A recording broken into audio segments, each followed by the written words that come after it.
kierunek, jaki obrałem, czyli dom ze słomy i gliny, czyli naturalny basen, to miejsce, które ja po sobie zostawię, ma być lepsze, Okay. a nie zniszczone i zużyte, zmarnowane, nie wiem, wytnę las, wytnę drzewa i nie wiem, zasieję wszędzie kukurydzę, tak, czy cokolwiek, tak, to o to mi chodzi, że miejsce, w którym żyjemy, to ma być taki mały raj na ziemi i o to chodzi. I wtedy ta przyroda się dużo szybciej rozwija, dużo lepiej funkcjonuje, jest różnorodność, ptaki, zwierzęta, woda, las, łąka, pole, to wszystko musi być. Bo jak tego nie ma, to nie ma balansu tak naprawdę, a jak nie ma balansu, no to wiemy, co się dzieje, nie? To po prostu na ogół to się wszystko w ruinę.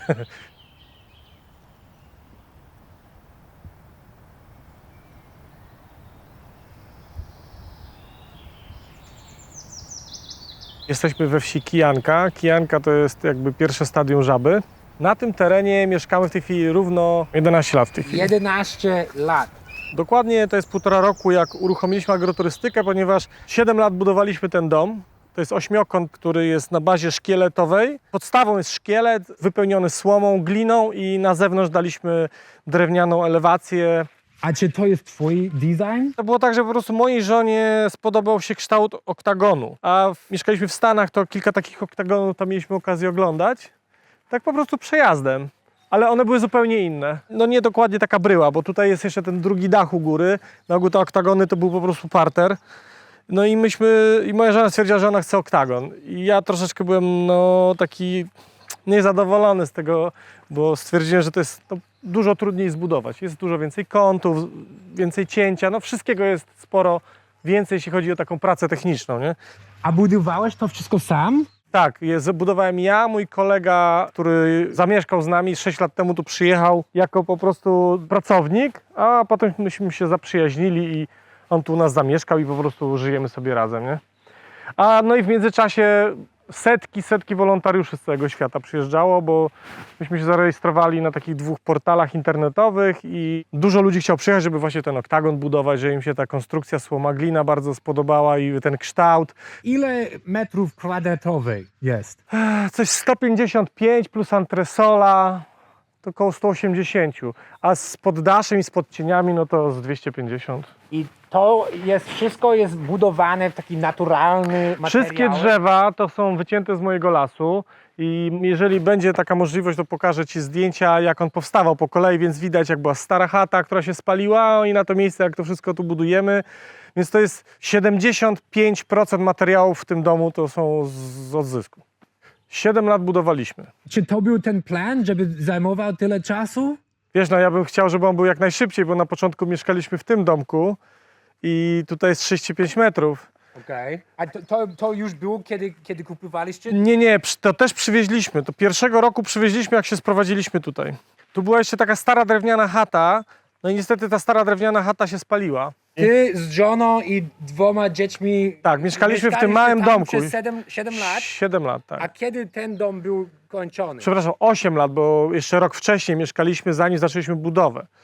No i w międzyczasie budowaliśmy ten dosłownie 1,5 roku temu w wakacje się sprowadziliśmy. Wow, więc jest dosyć nowy. Tak. Trochę poszliśmy o krok do przodu, bo stwierdziliśmy, że dobrze, jeżeli mamy tu mieszkać i nie chcemy jeździć do żadnych prac za bardzo. Oczywiście ja lubię sobie coś tam robić, robię różne projekty, budowałem inne domy ekologiczne, ale jakby nie chcę być zmuszony do takiej pracy codziennej, że ja muszę jechać, bo jak nie będę mógł jechać, to nie zarobię i nie będę miał z czego żyć, tak?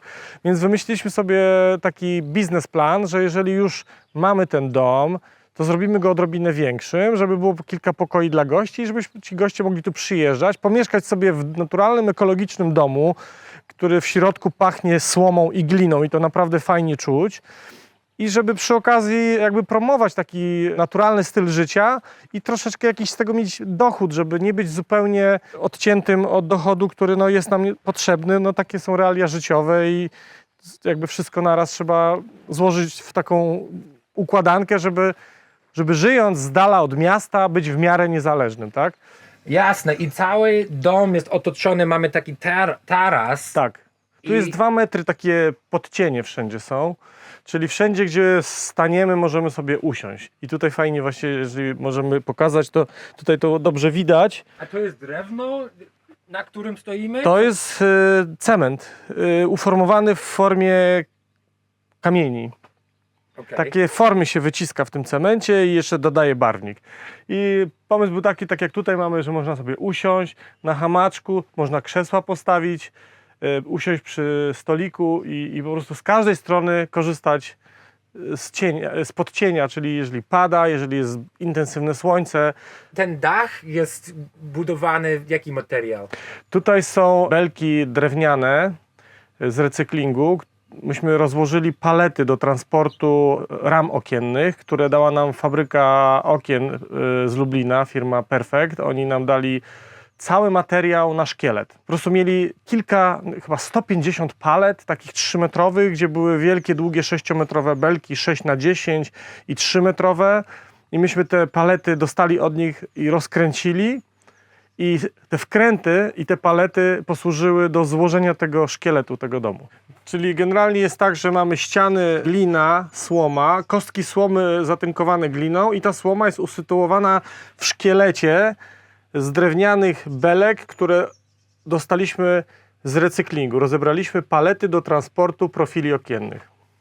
Jasne. I wszystkie śruby, które tu skręciliśmy, też były z recyklingu, czyli z tych palet. Nie kupowaliśmy śrub, po prostu te palety jak rozkręciliśmy, to było tak dużo śrub, że jeszcze przez kolejne 6 lat je używałem do innych projektów. Wszystkie wiaty na mojej posesji są z tych samych śrub zbudowane. Tutaj mamy cegły, tak. I to są cegły, które są nowe, ale to są cegły, z których ucięto dwie strony, czyli ona jest zmniejszona i nie ma normalnego wymiaru, dlatego że to służyło do... ściana to już jest zupełnie inna cegła. Ściana Okej. to jest cegła wrocławska. Okej. A tutaj jest cegła nowa, klinkierowa, którą używa się do wycinania narożnych płytek. I fabryka wycina narożną płytkę i zostaje odpad. I myśmy kupili ten odpad właśnie. I ułożyli z tego podłogę. Natomiast to też jest cegła, która była używana do wycinania płytek takich ozdobnych na ścianę. I potem po obcięciu zostaje też odpad. I myśmy też ten odpad kupili i z tego pobudowali. To przyjechało spod Wrocławia. To są stare kamienice wrocławskie, które były demontowane. I to są cegły, które mają ponad 100 lat. Wow. I będą działać Kolejne 1000 lat, bo to się nie popsuje. To jest tak mocna cegła, ona jest jak klinkier, a to jest zwykła czerwona cegła. Ściany miały być też z sieczki słomianej z gliną. Natomiast stawialiśmy ściany działowe w momencie, kiedy była zima. I jeżeli byśmy wpompowali tą wodę, która by się tutaj znalazła w ten dom w zimę, to on by po prostu zawilgotniał i prawdopodobnie słoma w ścianach zaczęłaby gnić, bo nie można tak dużej ilości wilgoci wprowadzić do mieszkania. Jasne. I dlatego zdecydowaliśmy się na używaną cegłę wrocławską, bo akurat była na Eliksie, spodobała mi się i stwierdziłem, dobra, to jak nie mogę czekać do lata, bo buduję jakieś inne projekty innym ludziom, żeby zarobić na życie, więc musiałem zmienić trochę technologię, żeby dostosować ją też do swoich jakichś okoliczności życiowych. Jasne. Dlatego stwierdziłem, że używana cegła to też jest całkiem spoko materiał i że nie będę jakoś mocno nadwyrężał matki przyrody, jeżeli użyję tego używanego materiału.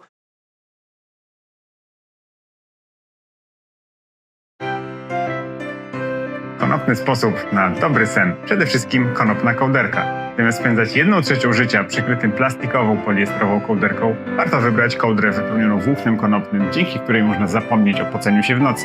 Druga sprawa, nasz macerat konopny. Zamknęliśmy w tej buteleczce całe dobrodziejstwo, jakim natura obdarzyła konopie, znane ze swojego relaksującego działania. Prezentuj sobie i najbliższym taki konopny zestaw, a będą Ci wdzięczni przez 365 dni w roku. Po jedno i drugie zapraszam na kombinatkonopny.pl. No i potem wchodzimy tu do salonu i to jest też ciekawa uwaga, wszystkie drzwi w tym domu też są z recyklingu.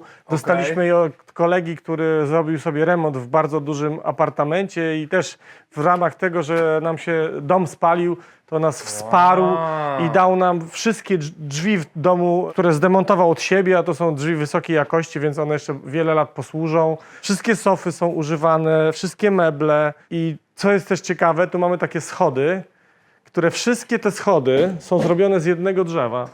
Kiedyś kolega, który ma tartak i stolarnię, powiedział, wiesz co, mam dużo dęba, który został wycięty na polu, bo niestety trzeba było się go pozbyć i dał mi to drzewo, obrobił mi to i ja z moim kolegą skręciliśmy z tego schody. Czyli fajne jest to, że schody z jednego kawałka dębu, z tego samego. Aha. No i potem tutaj wymyśliliśmy sobie takie kolumny, które mi się bardzo podobały, to też kolega mi drugi, taki Andrzej Młynarczyk podarował i to wykorzystaliśmy taka ozdoba przy schodach. I tu jest też fajna rzecz, to jest sosna przecięta na pół i tylko wyszlifowana.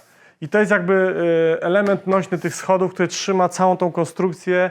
I jak zobaczyłem znaczy wymyśliłem sobie właśnie, że chcę mieć taki wielki kawał drzewa, taki po prostu bal, na którym będą schody zamontowane. No i się udało. Nie było łatwo, bo trudno było dociąć, żeby to pasowało, bo wszystko jest cięte piłą łańcuchową, więc nie ma dużej dokładności, ale się udało. No i cały czas mamy te ciekawe cegły. Tak, i tu są cegły, wszystko to są właśnie cegły, które były jakby odpadem poprodukcyjnym, tak? I myśmy też to wykorzystali, żeby jakby no, ten impact na to środowisko naturalne, żeby jakby nie produkować kolejnych rzeczy na nasze potrzeby, tak? Potem mamy też ciekawą rzecz, bo tu jest kuchnia. Ta kuchnia też dostaliśmy ją od tego samego kolegi, który dał nam drzwi.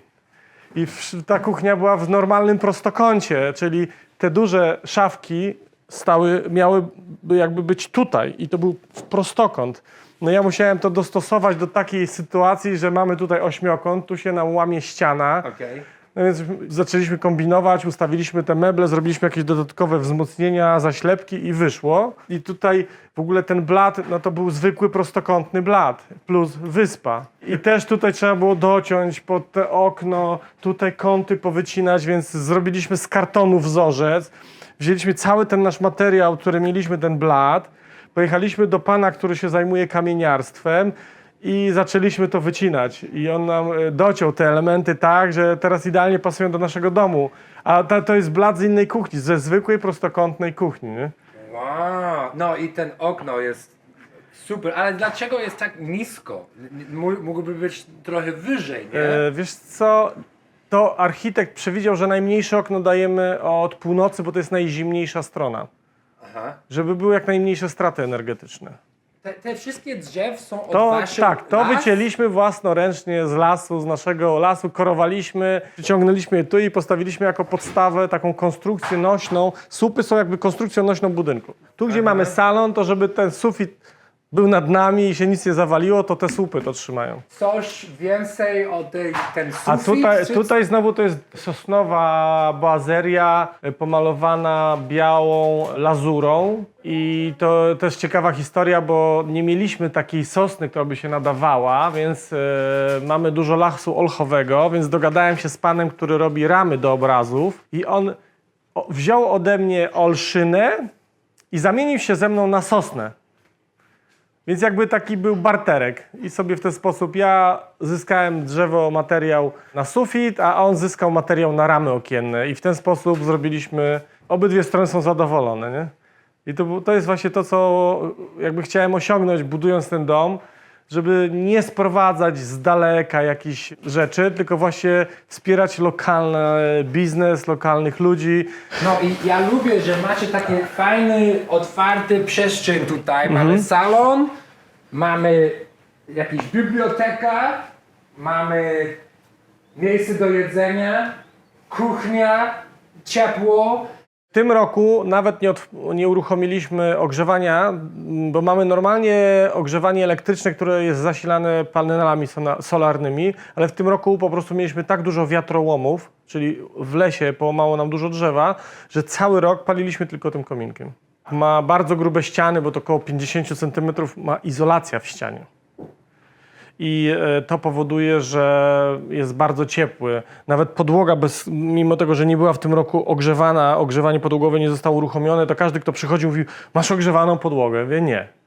No jest taka ciepła, no bo jest po prostu dobrze zaizolowane wszystko, że z zewnątrz, od spodu, wszędzie jest odpowiednio ułożona izolacja, co powoduje, że jest ciepło i ta zimno nie wchodzi. Na początku zamysł był taki, że salon ma być jakby z tej strony, czyli od wschodu słońca. No bo myśmy sobie wymyślili, że tak, będzie wschód słońca i tak większość dnia to słońce będzie świeciło tutaj na ten salon, bo zachód jest tam, czyli większość dnia byłaby cały czas światło w salonie. No ale pan, trochę starszym architektem, mówi tak, słuchajcie, fajny pomysł, ale ja bym to zrobił inaczej. Ja bym przekręcił, pokoje dla gości zrobił od wschodu słońca, a salon właśnie bardziej od zachodu, bo słońce i tak tu przyjdzie i w salonie głównie siedzi się po południu, a nie rano. Więc ja bym to zrobił tak i mówi, bo wtedy słońce wschodzi, idzie przez jeden pokój, do drugiego pokoju, do trzeciego pokoju i dochodzi do salonu, czyli powiedzmy tak koło godziny 13-14 świeci w salonie. No i to jakby przemówiło nam do naszej wyobraźni, że to jest fajny pomysł, że każdy pokój dostanie światło. A tak byłyby dwa pokoje, które nigdy by nie dostały bezpośrednio światła słonecznego. A w tym układzie, w każdym pokoju, w tym domu, o różnych porach dnia pojawia się słońce i każdy pokój jest doświetlony. No i idąc po tej pętli mamy po kolei pokoje po lewej, czyli każdy pokój ma widok na taras, ma wyjście na taras plus widok na basen. Tak, ile tutaj pokoi? mieszkają nasi goście. Tu są 3 pokoje dwuosobowe. Każdy pokój ma dwuosobową kanapę, którą można rozłożyć lub złożyć. I teraz tutaj można sobie wyjść na taras, skorzystać z hamaków, usiąść przy stole, wyskoczyć na basen. Pięknie. I w lato korzystamy z wiaty. Praktycznie nikt w domu nie siedzi, bo jest taka pogoda, że do domu się w zasadzie to tylko wraca spać. I tutaj mamy drugi pokój i znowu mamy wyjście na taras. Ja może otworzę firankę, żeby było lepiej widać. Można sobie siedzieć w środku, można sobie siedzieć na zewnątrz. A co się dzieje tutaj? To jest przyłącze wody i tu jest taka studzienka. Mamy już gotową klapę, która Nie są jest... chowane ludzi tam? To tylko ci, co nie chcą płacić. Tutaj mamy łazienkę. Tak, tu jest nasz... Tutaj mamy prysznic, toaletę, umywalkę i bardzo ciekawy... Ciekawy design. No, jest piękny, bo jest bardzo nowoczesny i ja myślę, że ludzie kojarzą taki temat dom ze słomy i gliny, że to musi być coś prymitywne, tak? Nie do Ale to końca, jest nie, bardzo nie. To nowoczesny.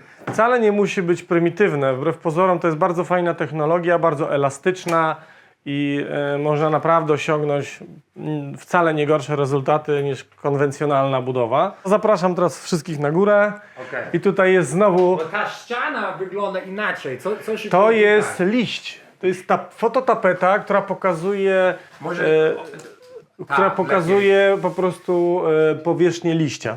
I tu znowu mamy pół drzewa, czyli chciałem, żeby właśnie było widać wszędzie naturę, tak? Że tu są bale drewniane, ale też są połączone z tradycyjną, klasyczną bazerią. No i tutaj mamy podłogę jesionową. Tu jest nasza sypialnia. Aha. Tutaj mamy taką fototapetę, żeby znowu jakby nie uciekać od natury za daleko. O.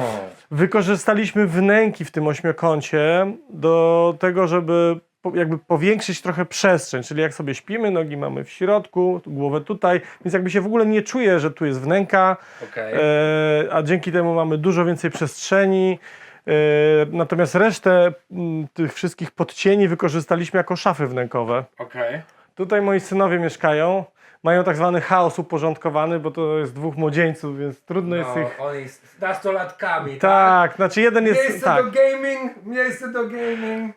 A oni śpią tam na górze? Jeden śpi tutaj ma łóżeczko, aha. a drugi ma tam z tyłu też wnękę, gdzie śpi. Aha. Tutaj oczywiście też szafa wnękowa, tak jak... Wow, O, dzień dobry, jak Szymon. sekret. Niespodzianka. Ale Daniel nic nie zrobi. Ja potrzebowałam mu tam wrzucić rzeczy i jeszcze Okej. nie zdążyłam sam posprzątać. Dobrze jest, No, naturalnie ale jest bardzo okej. Fajny, wyświetlony. No i tutaj też, to jest widok na basen akurat.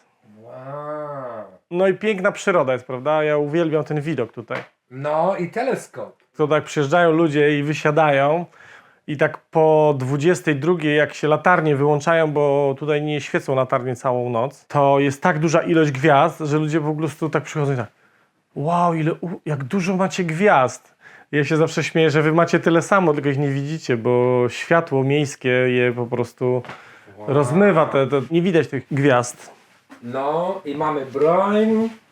No, każdy dom na wsi, do obrony. To jest komin, tak? To jest komin, tak. Do ogrzewania. To jest komin i są dwa wentylacyjne też ciągi, więc mamy dwie wentylacje, jedna od salonu, druga od łazienki i komin od kominka. Okej. Tutaj w ogóle ogólnie miała być zamknięta przestrzeń i tam miał być taki stryszek, ale ja po prostu stwierdziłem, że chłopcy będą mieli dużo atrakcyjniej, jeżeli zbudujemy w tym stożku jakby taką dodatkową antresolę. Bo można tam sobie złożyć jakieś gadżety, właśnie myślałem o perkusji, oni mieli jeszcze kiedyś gitarę, którą sprzedali i wymyśliłem, że no nie będę zamykał tej przestrzeni, tylko ją właśnie dobrze ocieplimy, obijemy boazerią i że będzie to jakby dużo fajniejsza przestrzeń, jak będzie wyżej. Moim zdaniem najtrudniejszym elementem to było postawienie tego dachu tutaj, tej górnej części i zsynchronizowanie tych słupów, które tutaj wystawały, takie te drągi właśnie podłużne, które one nie były pionowe, trzeba było to naciągać, ustawiać, żeby osiągnąć efekt pionu, poziomu. No to było bardzo duże wyzwanie, nie? 7 lat, żeby budować ten dom. To jest duże poświęcenie. Bardzo tak? duże. I trochę, czy był taki moment, kiedy myślałeś, że to nie ma sensu? Czy, Nie, że tak to nie myślałem, ale bardzo zmęczony się czułem. Były takie momenty, że już nie miałem siły, nie? Musiałem odpocząć. Ale ja miałem tu ziemię i tu chciałem mieszkać, a tutaj dom się spalił i on był mały i stary i bardzo już kruchy. Musiałem go i tak wymienić.